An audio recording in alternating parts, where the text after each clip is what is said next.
Hey guys, how's it going? Hope you're doing well. My name is Crown, and today I'm going to read you some very interesting stories that I hope that you're gonna love. And now, without further ado, let's go!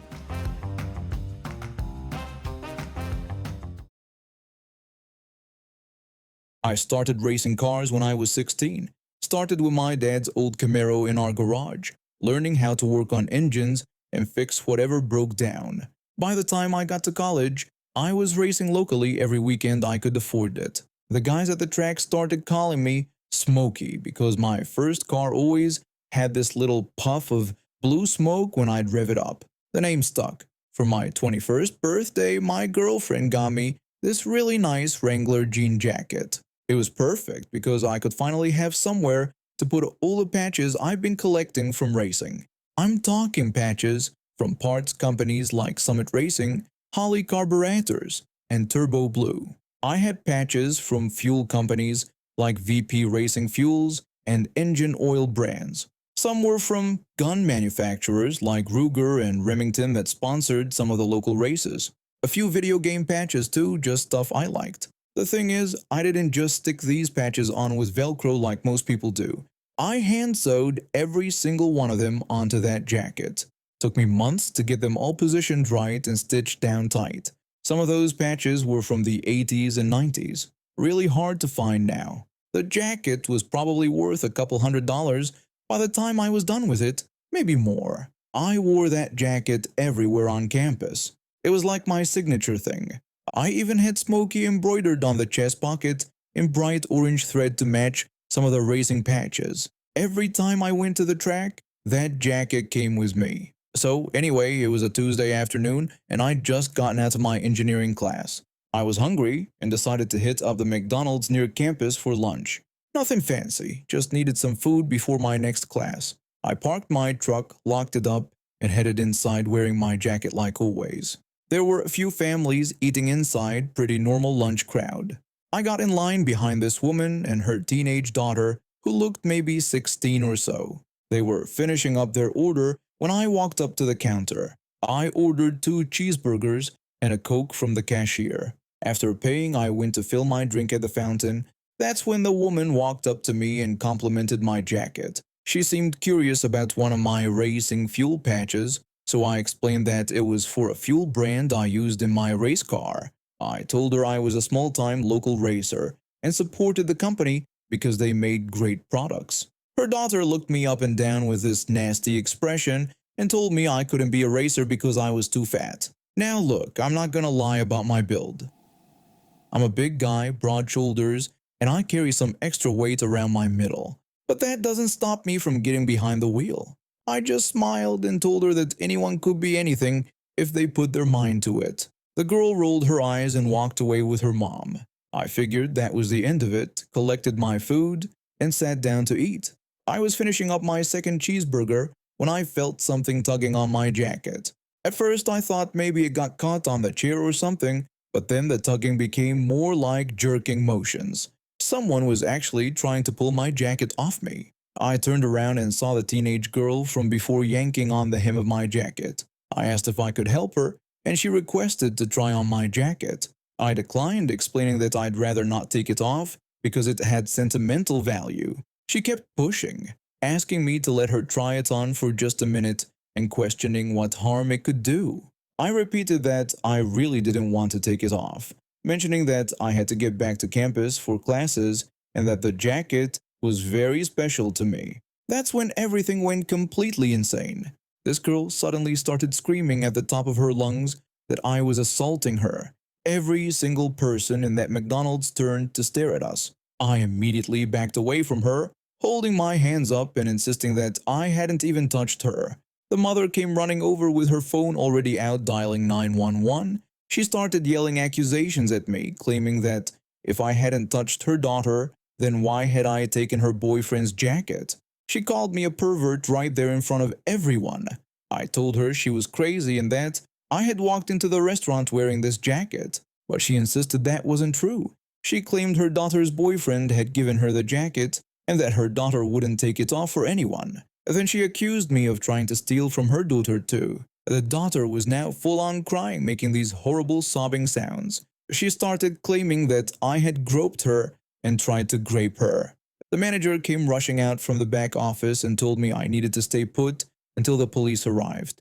I tried to explain that this was insane and that I'd been wearing this jacket for 2 years, but nobody was listening to me. The mother was still yelling into her phone, telling the dispatcher that some pervert had assaulted her daughter and stolen her property. The other customers were all staring at me like I was some kind of monster. When the cops showed up about 10 minutes later, I was still standing there trying to explain to anyone who would listen that this was my jacket.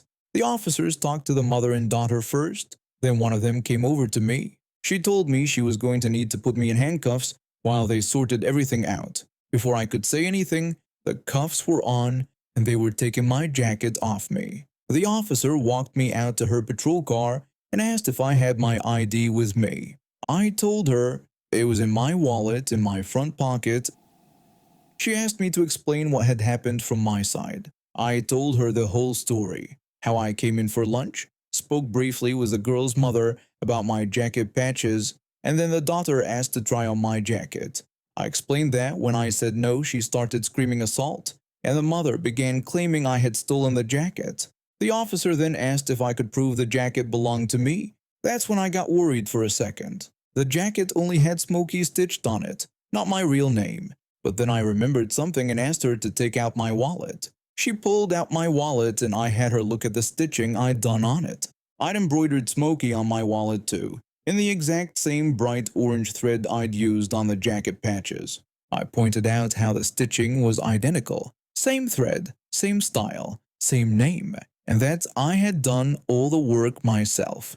The officer looked at the wallet, then at the jacket, then back at the wallet. She walked over to talk to her partner for a few minutes. I could see them examining the patches on my jacket, probably noticing how carefully each one was sewn on by hand. When she came back, she was unlocking my handcuffs. She told me I was free to go and that they were going to be charging the mother and daughter with inciting panic and filing a false police report.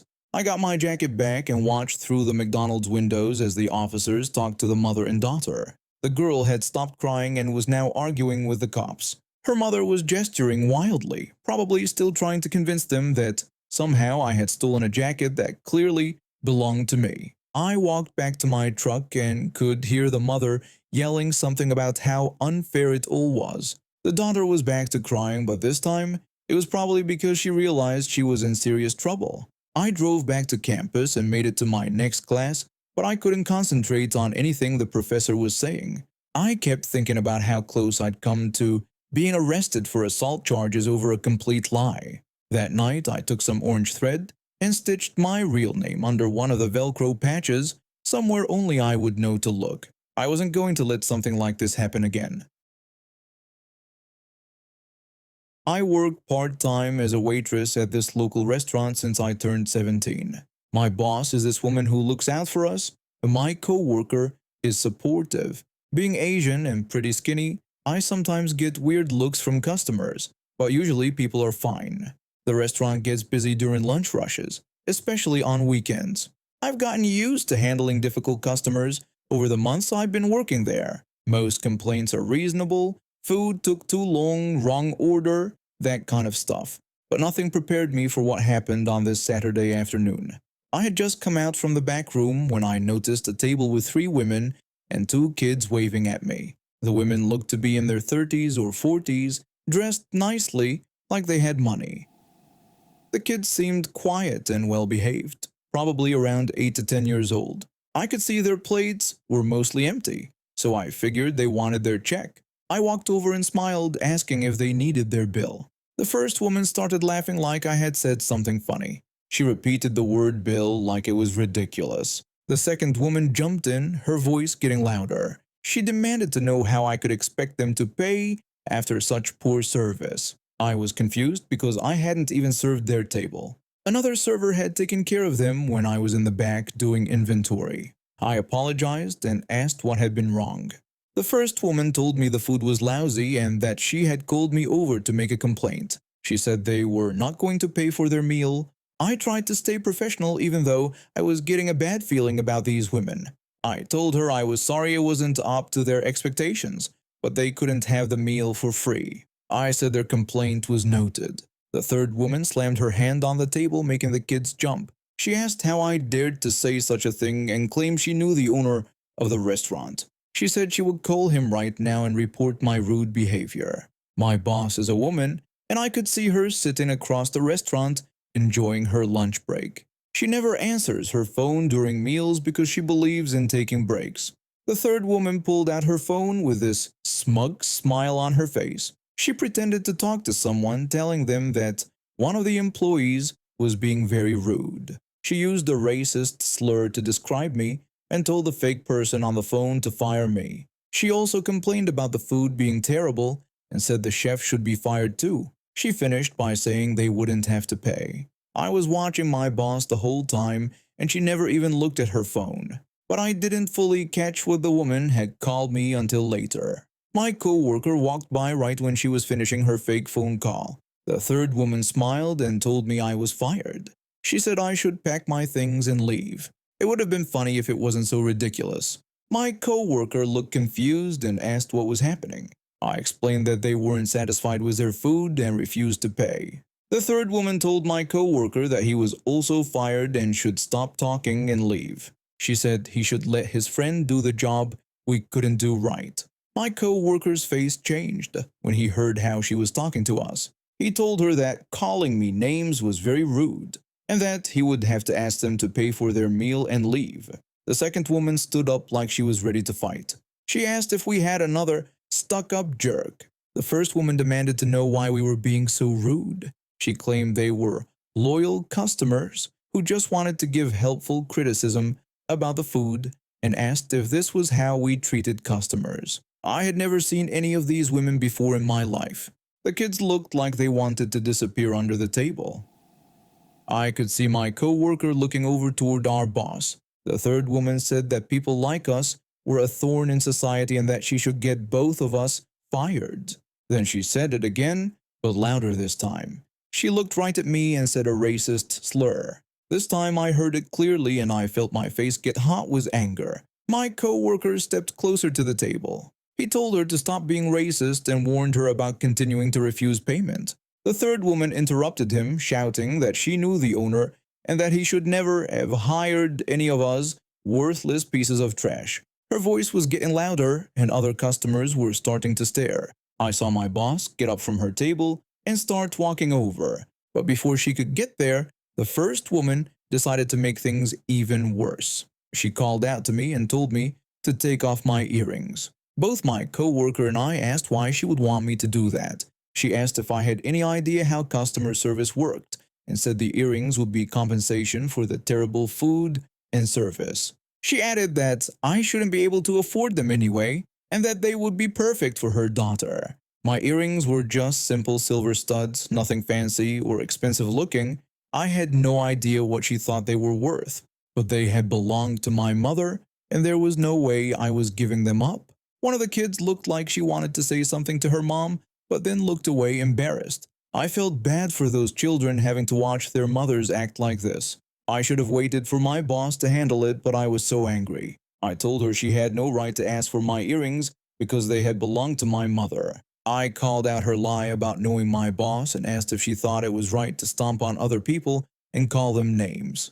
The second woman started whispering to the third woman, telling her to call the police and report me for harassment. The third woman was reaching for her phone when my boss appeared and grabbed it right out of her hands. My boss told them that calling the police wouldn't be necessary because she had already done so. She said they were going to sit there until the police came and that they would leave her employees alone. The third woman lost it, screaming and demanding her phone back. She was calling my boss every name in the book. Then she tried the same trick again, claiming she knew the owner and calling my boss just a manager. She threatened to get my boss fired too when she talked to the real owner. My boss smiled and told her that she knew the owner too because that was her. She advised the woman to shut up until the police arrived. All three women turned red. One of the kids looked like he wanted to crawl under the table and never come out. I was still so angry I wanted to punch someone, but my co-worker put his hand on my arm to keep me calm. When the police arrived, the three women immediately started talking over each other, telling these wild stories about how we had attacked them and provided terrible service. The third woman even accused my co-worker of inappropriately touching one of the children, which made him so angry. Several other customers had been watching the whole thing and told the police exactly what had really happened. We gave our statements too, and it was pretty clear who was telling the truth. In the end, the three women had to pay for their meal plus a tip. The police escorted them out when they complained the whole way to their car. The kids looked relieved to finally be leaving. My boss told me later that she had pressed additional charges for the racist comments and the false accusation against my co-worker. I don't know what happened with all that, but at least they can't come back and bother us anymore.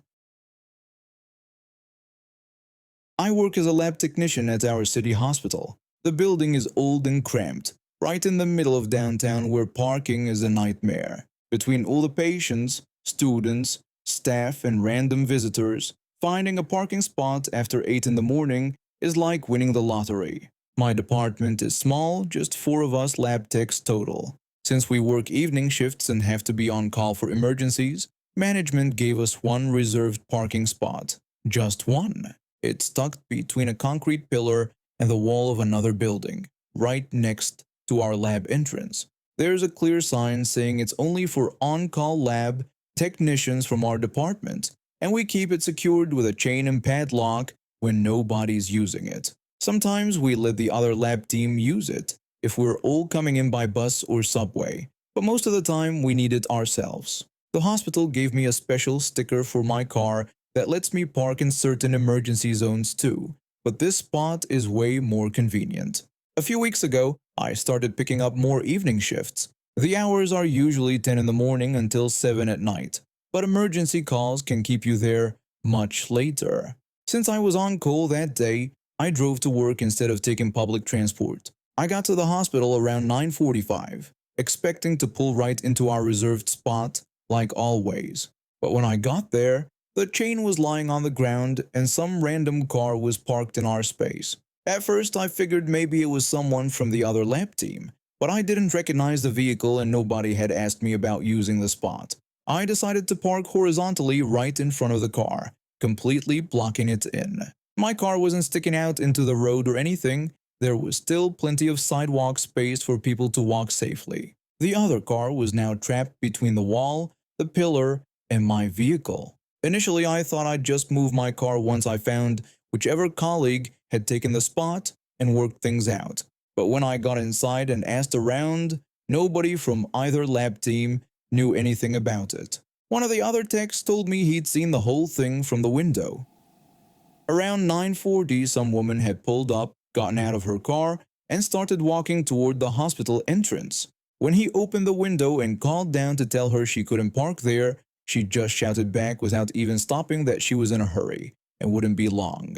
Then she disappeared into the building. I checked under her windshield wipers to see if she'd left a phone number or note, but there was nothing. We all looked at each other and shrugged. I wasn't about to waste 20 minutes driving around looking for another parking spot that would probably be at the far end of the hospital complex. Plus, my car had the emergency parking sticker, so I was covered if anyone complained. The morning went by normally. We had the usual stream of blood work, cultures, and specimen analysis. I honestly forgot all about the parking situation until around 4 in the afternoon when our department secretary got a phone call. The secretary answered in her usual professional tone, but I could hear her voice getting sharper when the conversation went on.